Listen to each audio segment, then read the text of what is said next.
মেধা তালিকায় যমজ দুই ভাই। মাধ্যমিকের পর উচ্চ মাধ্যমিকেও মেধা তালিকায় জায়গা করে নিল যমজ দুই ভাই।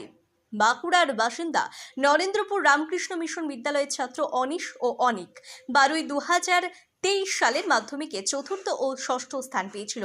উচ্চ মাধ্যমিকে সম্ভাব্য মেধা তালিকায় দুজনেই নবম স্থানে রয়েছে। দুজনেরই প্রাপ্ত নম্বর 489। এছাড়া উচ্চ মাধ্যমিকের মেধা তালিকায় নরেন্দ্রপুর রামকৃষ্ণ মিশন বিদ্যালয় থেকে রয়েছে অদ্রিজ গুপ্ত ও রফিত রানা লস্কর। দুজনেই 490 পেয়ে অষ্টম স্থানে রয়েছে। অদ্রিজ ও রফিতও নরেন্দ্রপুর থেকে মাধ্যমিকের মেধা তালিকায় ছিল।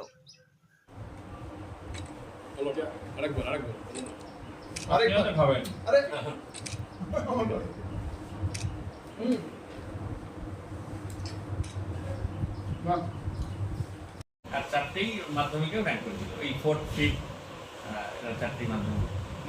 অদ্রিজ গুপ্ত এই ছেলেটির বাড়ি মালদা, আর অনেক বাড়িকে মানে আপনি দেখেছেন তখন যমজ ভাই এই চারটে। আর বাকিগুলো দেখি যে কি হয়, মানে ওটা তো আসেনি, ওটা বলছে দুটোর পর জানা যাবে, দুটোর পর পোর্টালে বলছে জানা যাবে।